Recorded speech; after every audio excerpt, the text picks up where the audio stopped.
కొత్తగా real estate రంగంలో దూసుకుపోతున్నారు. వారిని అడిగి మరికొన్ని విషయాలు తెలుసుకుందాం. నమస్తే వరలక్ష్మి గారు. నమస్తే అండి. ఎలా ఉన్నారు? చాలా బాగున్నామండి. మీరు ఎలా ఉన్నారు? Fine madam. Thank you.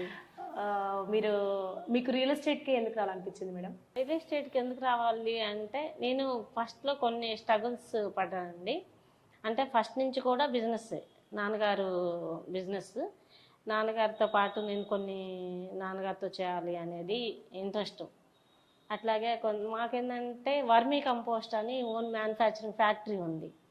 ఆ ఫ్యాక్టరీతో రన్ చేసుకుంటా 2010 వరకు నేను వర్మీ కంపోస్ట్ తయారు చేసి రైతులకు అమ్మటం అలా చేసేవాళ్ళం. కొంతమంది రిలేషన్స్ ఇక్కడ ఉన్నారు అన్నమాట. ఆ రిలేషన్స్ ఉన్నారు కదా, సరే ఇక్కడ మనం హౌస్ తీసుకొని ఉందాంలే అని వచ్చాము. కొంతమంది ఫ్రెండ్స్ రియల్ ఎస్టేట్ చేస్తుంటే నేను కూడా చేస్తే బాగుంటుంది అనిపించి రియల్ ఎస్టేట్ చేద్దామని కొన్ని రోజులు తిరిగినప్పుడు ఏంటంటే నాకు ఎదురైన దెబ్బలు ప్రతి ఒక్కటి కూడా, నీకెందుకమ్మా రియల్ ఎస్టేట్, నువ్వేం చేస్తావని రియల్ ఎస్టేట్, నువ్వు రియల్ ఎస్టేట్లో పోయి ఏం సాధిద్దామని, ఇట్లాంటి మాటలు చాలా వచ్చినాయి అనమాట. డిస్కరేజ్. ఆ టైంలో ఏంటంటే రియల్ ఎస్టేట్ అనేది ఎందుకు చేయకూడదు, ఎందుకు చేయలేము మనము అని నాకు అనిపించి ఎట్లాగైనా సరే ఖచ్చితంగా రియల్ ఎస్టేట్లోనే నేను నిలబడాలి అనే పట్టుదలతో నేను రియల్ ఎస్టేట్ చేయడం జరిగింది. స్టార్ట్ చేశాను అనమాట. మేడం, మీరు రియల్ ఎస్టేట్లో ఎన్నో అడ్డంకులు ఎదుర్కొన్నారు, అయినా సరే మీరు నిలదొక్కోవాలనుకుంటున్నారు. మీ కుటుంబ నేపథ్యం ఏంటి? మీరు ఎక్కడి నుంచి వచ్చారు మేడం? మాది వచ్చేసరికి గుంటూరు డిస్టిక్ అండి. పుట్టిల్లు వచ్చేసరికి వినుకొండ దగ్గర కుచ్చేడేరాయపాలెం. అయితే అత్తగారిది కావూర్లింగంగుంట్ల. దాని తర్వాత ఏంటంటే మేము అక్కడి నుంచి హైదరాబాద్ బిజినెస్ కోసం వచ్చాము, వర్మీ కంపోస్ట్ స్టార్ట్ చేద్దామని. దాని తర్వాత రియల్ ఎస్టేట్లోకి వచ్చినాక ఇట్లాంటి ఎదురు దెబ్బలు తగులుతుంటే ఎట్లయినా సరే నేను ఖచ్చితంగా రియల్ ఎస్టేట్లోనే నిలబడి సాధించి నన్ను ఎవరైతే ఎగతాళి చేశారో వాళ్ళందరికీ నేను సమాధానం చెప్పాలి అనుకున్నాను. సమాధానం అంటే ఇంకొక ఉద్దేశంతో కాదండి, ఎవరైనా కష్టపడితే మనం ఏదైనా సాధించగలము. చదువు అనేది నిజంగా నాకు అసలు లేదండి. ఎందుకంటే ఫస్ట్ నుంచి కూడా కొన్ని ప్రాబ్లమ్స్ వల్ల నేను స్కూల్కి వెళ్ళలేదు. ఆ స్కూలు వాతావరణం కానీ, ఆ ఫ్రెండ్స్తో తిరగటం కానీ ఇవన్నీ కూడా నాకు తెలియదు. అయినా కూడా నేనేంటంటే రియల్ ఎస్టేట్లోకి వచ్చినాకే మాత్రమే ఇవన్నీ కూడా, చదువుకుంటేనే మనం ఏదైనా చేయాలి అర్హులు అంటారు. మీరు చదువుకోకుండా సరే రాణించారనమాట. కానీ ఎన్నో ఎదురు దెబ్బలు మాత్రం తగిలాయి. ఖచ్చితంగా అండి. అట్లాంటి ఎదురు దెబ్బలు తిన్నప్పుడల్లా కూడా నాకేంటంటే ఇంకా ఎదగాలి ఈ అనే మాటలన్నీ కూడా నేను ఎట్లాగైనా సరే నిరూపించుకోవాలి, నేనంటే ఏంటి అని నిరూపించుకోవాలని ఆ పట్టుదలతోనే ముందుకెళ్తున్నానండి. ఓకే మేడం, గుంటూరు అని చెప్పారు. గుంటూరు నుండి హైదరాబాద్ కిందకి వచ్చారు. మేము గుంటూరు నుంచి రావటం ఫస్ట్ ఏంటంటే అమ్మ వాళ్ళు 2000లో హైదరాబాద్ వచ్చారండి బిజినెస్ కోసము. అమ్మ వాళ్ళు వచ్చినాక ఆమె కొన్ని రోజుల తర్వాత మేము బిజినెస్ నేను కూడా చేసుకుంటాను అని చెప్పి మా నాన్నగారిని అడిగితే సరే పర్లేదు వచ్చి చేసుకోమని చెప్పి నాకంటూ ఒకటి ప్లాట్ఫామ్ చూసి మీరు వచ్చేసుకోండి అన్నాడు. అప్పుడు నేను ఆ టైంలో పిల్లల్ని తీసుకుని వచ్చానమాట. నాకు మ్యారేజ్ అయిన కొన్ని సంవత్సరాలకే మా హస్బెండ్కి పెరాలసిస్ వచ్చి కనీసం తీసుకొచ్చి ఇంట్లో, మాకు పొలాలు ఉన్నాయి కానీ పొలం ఏంటంటే ఎప్పుడు కూడా ఏ వస్తువైనా మన ఊర్లో ఎట్లుంటుంది, ఏదన్నా ఉంది అంటే అమ్ముకొని తినలేము. అట్లని ఉంది చెప్పుకోవడానికి ఉంది ఆస్తి, ఏం చేయాలి అని టైంలో ఇంకా నాన్న నాకు పరిస్థితి బాగలేదు, ఇట్లా ఉంటుంది నాన్న అని చెప్పి మా నాన్నగారితో చెప్తే నాన్నగారు సరే నీకంటూ ఒక ప్లాట్ఫామ్ ఉండి నువ్వు వస్తే బాగుంటుంది, అచ్చం మా మీద ఆధారపడే కంటే కూడా అని చెప్పి నాన్నగారు ఒకటి ఫ్యాక్టరీ నా పేరు మీద లీజుకు తీసుకొని ఫోన్ చేశారు రమ్మని. ఇంకా అప్పుడు ఆ టైంలో వచ్చానండి. ఓకే మేడం, చాలా ఉడుగురితో హైదరాబాద్ వచ్చారన్నారు. హైదరాబాద్లో రియల్ ఎస్టేట్ వ్యాపారం మీరు ఎక్కడి నుంచి స్టార్ట్ చేశారు, ఎలా కొనసాగింది? రియల్ ఎస్టేట్ ఫస్ట్ నా జర్నీ స్టార్ట్ అయింది రియల్ ఎస్టేట్ ఫీల్డ్ అమీర్పేటనండి. అమీర్పేట మేము ఫ్యామిలీ ఉంటుంటే మాకు కొంతమంది తెలిసిన వాళ్ళ ద్వారాగా నేను రియల్ ఎస్టేట్లోకి వచ్చాను. సో వాళ్ళు ఏంటంటే ఎప్పుడు కూడా నీవు కొంచెం యాక్టివ్గా మాట్లాడటం అదంతా వచ్చు కదా, రియల్ ఎస్టేట్ చేసుకోమ్మా అని చెప్పి ఒక అన్నయ్య ఉండేవాడు. ఆయన్నే చెప్పారు మాకు. చెప్తే సరే చూద్దాము అని చెప్పి కొన్ని రోజులు ట్రై చేశాను. ఒక్కొక్క బిల్డింగ్ సేల్ చేయడానికి పోయేటప్పుడు ప్రతి ఒక్కళ్ళు కూడా ఆ బిల్డింగ్ నువ్వు చేసినప్పుడు చూద్దాంలే అని ఇట్లాంటి మాటలు కూడా చాలా వచ్చినాయి నాకు.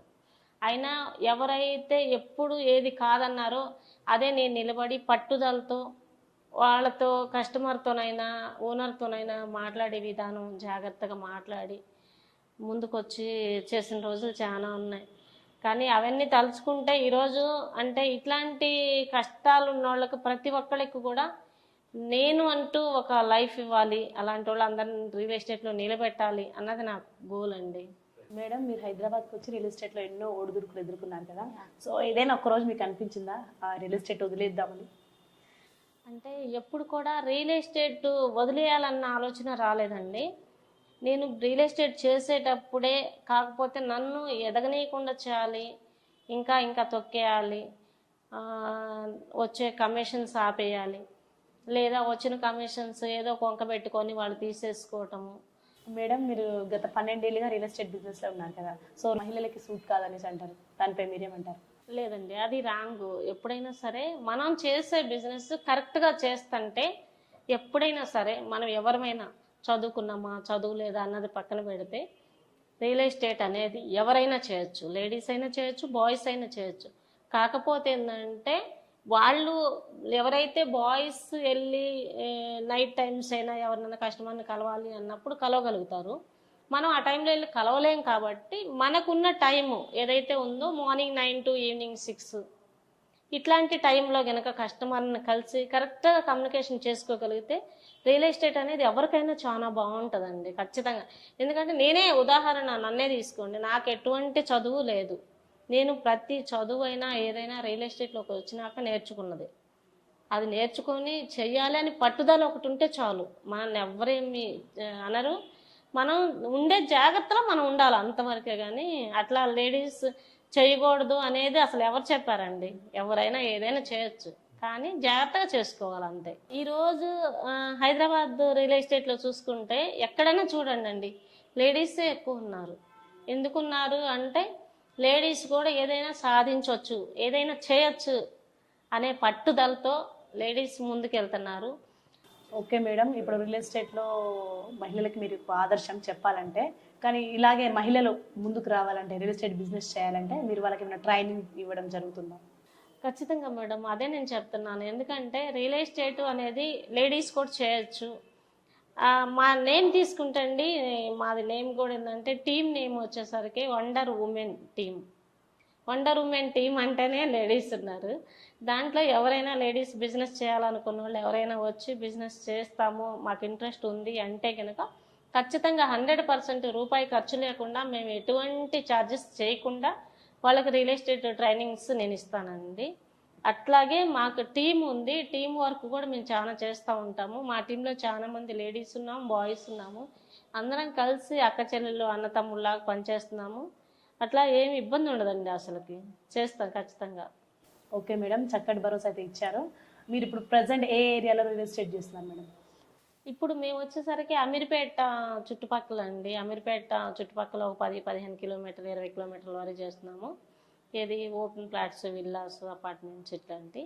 దాని తర్వాత చూసుకుంటే మేము ఎక్కువ చేసేది అయితే మాత్రం ఓపెన్ ప్లాట్స్ సౌత్ హైదరాబాద్ ఉన్నాయండి. ఎలా సేల్ చేయాలి అనేది కూడా మా నెంబర్కి కాంటాక్ట్ చేసి వస్తే నేను అందరికీ ట్రైనింగ్ ఇస్తాను. వాళ్ళకి ఇంకోటి స్క్వేర్ యార్డ్స్ కానీ, స్క్వేర్ ఫీట్స్ కానీ, ఎన్ని గజాలు కానీ ఇట్లాంటిది మొత్తం కూడా అన్నీ మేము ట్రైనింగ్ ఇస్తామండి వస్తే. మేడం మీరు రియల్ ఎస్టేట్లో చేస్తున్నారు కాబట్టి ఇప్పటివరకు కూడా కొనసాగుతూనే ఉన్నారు కాబట్టి ఇప్పటివరకు ఎన్ని ప్రాపర్టీస్ అమ్మారు అండ్ ఎంతమంది కస్టమర్స్ బ్యాంక్ ఉన్నారు మీ దగ్గర? కస్టమర్స్ అంటే నేను వేలల్లో చెప్తానండి. ఆల్మోస్ట్ ఒక 5,000 నుంచి 6,000 మంది కస్టమర్స్ ఉన్నారు. అమ్మిన ప్రాపర్టీస్ చూసుకుంటే ఆల్ ప్రాపర్టీస్ ఒక 500 ప్రాపర్టీస్ దాకా నేను సేల్ చేశాను. రిజిస్ట్రేషన్ చేయించాను దగ్గరుండి. అందరికీ ప్రతి ఒక్కళ్ళకి పేరు పేరున ఇంటి డాక్యుమెంట్స్ అప్పు చెప్పాము. ఆ కస్టమర్స్ అందరికీ కూడా ఇప్పుడు నాకు అందరూ కమ్యూనికేషన్లోనే ఉన్నారు. మనం మాట్లాడే విధానం బాగుంటే ఏంటంటే ఎప్పుడైనా కస్టమర్స్ ఎన్ని సంవత్సరాలైనా మనతో జర్నీ చేస్తారు అనేది ఒకటి మనస్ఫూర్తిగా నమ్ముతానండి నేను. మేడం ఇట్లా ఇప్పుడే చెప్పారు కదా ఇన్ని ప్రాపర్టీస్ అమ్మానని, సో ఎంతవరకు సంపాదించారు మీరు? అంటే సంపాదించాను, ఇంత అని కాదు, పర్వాలేదు. మీరు సాటిస్ఫైడా అయితే ఇప్పటి అంటే ఇప్పుడు కాదండి, నాకంటూ ఒక గోల్ ఉంది. నేను ఒక 100 నంబర్స్ని, ఒక లీడర్స్ని తయారు చేయాలి నాలాగా. మేడం ఫైనల్గా రియల్ ఎస్టేట్లో మీ లక్ష్యం ఏంటి? రియల్ ఎస్టేట్లో నా లక్ష్యం అంటే ఒకటే, ఖచ్చితంగా చెప్తా, మళ్ళీ మళ్ళీ చెప్తా. ఒక 100 నంబర్స్ లీడర్స్ రావాలి మా టీంలో. ఎవరైనా లేడీస్ మాత్రం వచ్చి చేయాలి అనుకున్న వాళ్ళకి ₹1 ఇన్వెస్ట్మెంట్ లేకుండా ప్రతి ఒక్కళ్ళకి నేను ట్రైనింగ్ ఇస్తాను. మా నెంబర్కి కాంటాక్ట్ చేయండి. నేను ట్రైనింగ్ ఇచ్చిన ప్రతి ఒక్కళ్ళు కూడా అంతో ఇంతో అమౌంట్ సంపాదించుకోవచ్చు. రియల్ ఎస్టేట్ రంగంలో హ్యాపీగా ముందుకెళ్ళవచ్చు. మేడం రియల్ ఎస్టేట్లో ఇప్పుడు బిజినెస్లో 100 మంది అంటున్నారు, ఇప్పుడు ఎంతమంది అయ్యారు? ఇప్పుడు చూస్తే మేము ఒక 35 నంబర్స్ అయ్యామండి. మేడం రియల్ ఎస్టేట్ చేస్తున్నారు కదా, సో ఎంతో సక్సెస్ సాధించారు. సో మీ యొక్క కుటుంబం సపోర్ట్ ఎలా ఉంది? ఫ్యామిలీ సపోర్ట్ తీసుకుంటే నిజంగా అండి, ప్రతి కుటుంబంలో ఇలాంటి సపోర్ట్ ఇస్తున్నారు అంటే, నా బ్యాక్గ్రౌండ్ చూసుకుంటే నా పిల్లలు కావచ్చు, మమ్మీ డాడీ కావచ్చు, అటు అత్తగారి తరపున కావచ్చు, అందరు కూడా సపోర్ట్ చాలా బాగా ఇస్తారండి. ఆ సపోర్ట్ ఇవ్వటం వల్లే ఈరోజు ఇక్కడ నేను నిలబడ్డాను అంటే, వెనక బ్యాక్ బోన్ లాగా సపోర్ట్ ఉండబట్టే నిలబడ్డాను. మా పాప కానీ, బాబు కానీ, మమ్మీ డాడీ వాళ్ళు కానీ, మా బ్రదర్స్ సిస్టర్స్ కానీ ఎవరైనా నాకు సపోర్ట్ అయితే చాలా బాగుంటుందండి. కష్టపడుతుంది. ఇంకోటి ఏంటంటే, ఇప్పుడు మాట్లాడుకున్న ప్రతి ఒక్కళ్ళు మా ఫ్యామిలీ మెంబర్స్ కూడా ఏంటంటే, కష్టపడి పైకి వచ్చింది అనేది అందరికీ ఉంది. అందరూ సపోర్ట్ చాలా బాగా ఇస్తారండి. నాకు ఫ్యామిలీ సపోర్ట్ అయితే చాలా బాగుంది. పిల్లలు ఏం చేస్తారు మేడం? బాబు వచ్చి జాబ్ చేస్తారండి మలేషియాలో.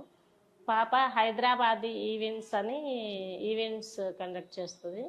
వాళ్ళు సొంతంగానే స్టార్ట్ చేశారు. 4 నంబర్స్ ఫ్రెండ్స్ కలిసి MBA అయిపోయాక హైదరాబాద్ ఈవెంట్స్ చేస్తాను. మీ సార్ మేడం? సార్ కూడా బిజినెస్ అండి, వర్మీ కంపోస్ట్. ఓకే. ఫ్యామిలీలో ఎవరైనా మీలాగా రియల్ ఎస్టేట్ బిజినెస్ చేసే వాళ్ళు ఉన్నారా మేడం? రియల్ ఎస్టేట్ ఫ్యామిలీలో ఒక తమ్ముడు మాత్రం రీసెంట్గా వచ్చారండి రియల్ ఎస్టేట్లోకి. తమ్ముడు కూడా చేస్తున్నారు ఇప్పుడు. సో చూసారు కదండి, ఇది వాటి సక్సెస్ రియల్టర్ వరలక్ష్మి చౌదరి గారి రియల్ ఎస్టేట్ ప్రస్థానం. సో మరొక సక్సెస్ రియల్టర్తో మళ్ళీ కలుద్దాం. చూస్తూనే ఉండండి రియల్ ఎస్టేట్ టీవీ.